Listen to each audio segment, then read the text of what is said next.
Hey cruisers, welcome back. We used to be cruising with the Adams, now we're all things Adams, but do not worry because we will still do cruise videos for you and talk about different cruise things. We just decided to change our name so we could post more things like crocheting things throughout our channel, but please don't worry, we are still going to talk about cruising. However, if you haven't yet, please like and subscribe this video and that'll help us out, and then also you can get cruise updates and things like that. So for starters, today we're going to talk about the cruise companies. We're also going to talk about the big ships or the little ships and what works for you. Ultimately, I'm going to say this once again, it is up to you as the person to decide what ship works best for you, what company works best for you.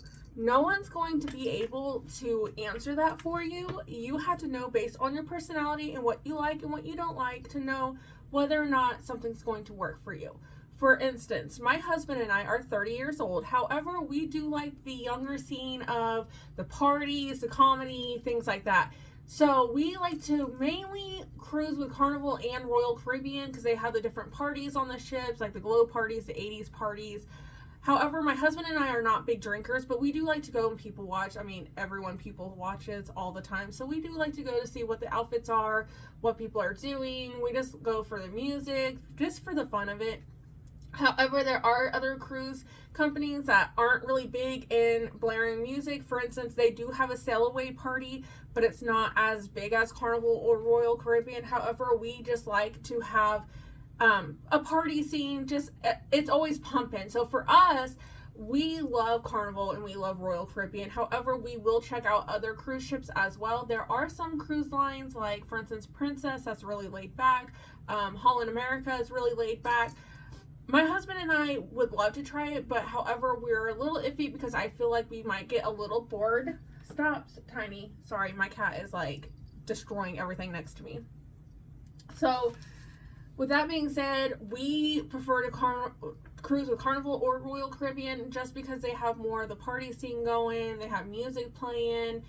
It's still laid back as much as you want it to be, but there's always something going on that you can always just jump in and go.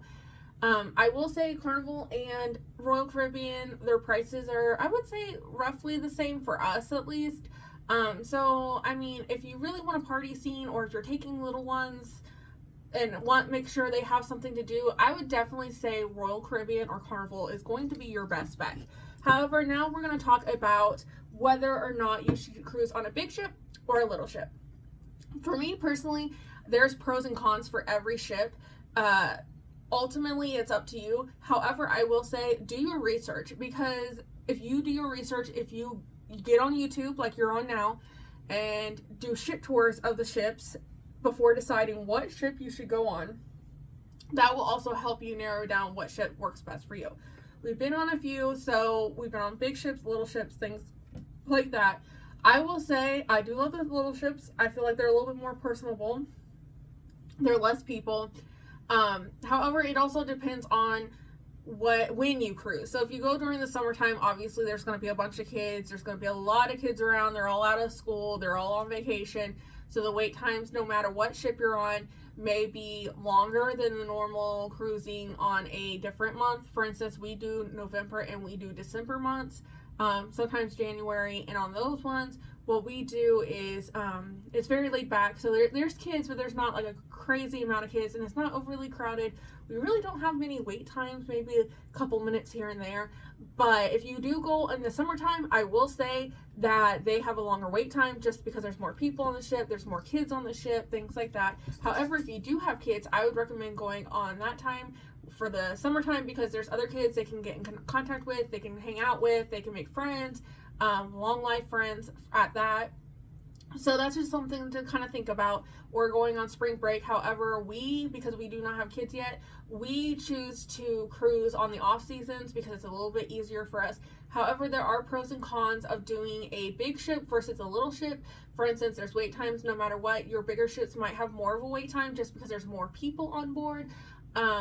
It might be a little bit more crowded versus the smaller ships, but however, there's a lot more to do on the bigger ships versus the smaller ships. There's a lot more restaurants, there's a lot more probably activities, things like that. So that's something to think about if you want a crap ton of activities.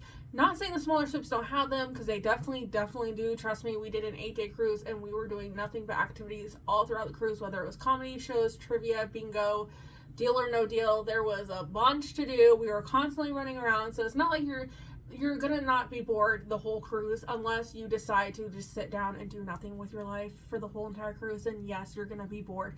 But other than that, you're never gonna really be bored, because there's always something to do on the cruise ship, whether it's eating, comedy, trivia, bingo, Deal or No Deal, the casino, listening to the bands, just different things.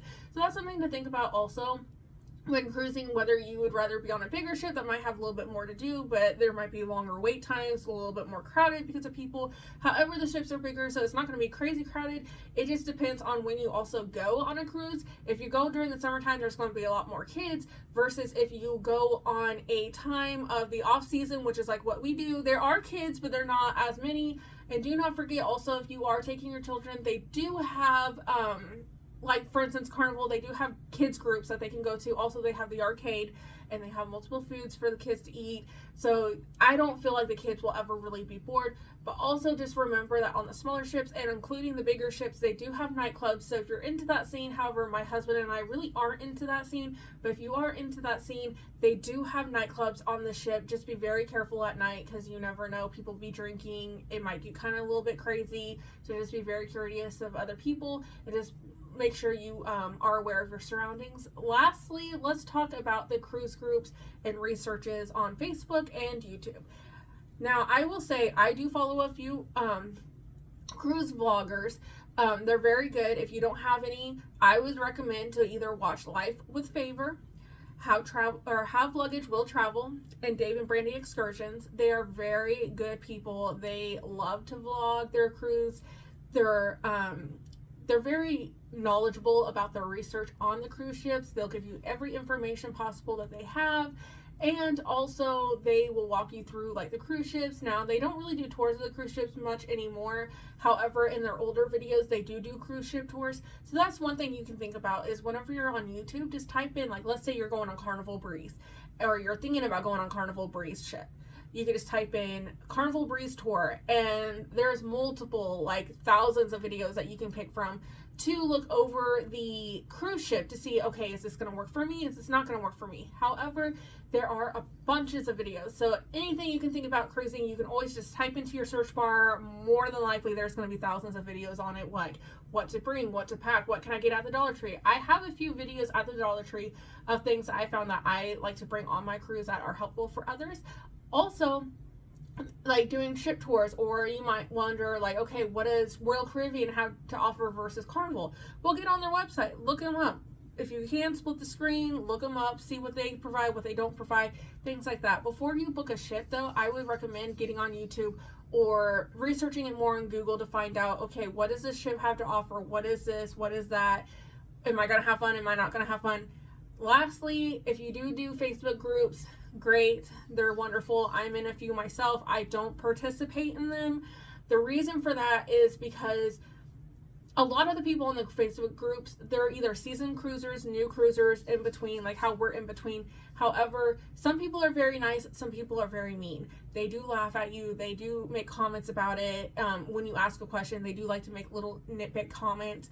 They're not very helpful, they're kind of mean, things like that. So just be very caution when you do. Not saying you can't post a question, but when you do, just make sure you understand that you might get some people out there that are mean, that will laugh at your question, that will answer it rudely, things like that.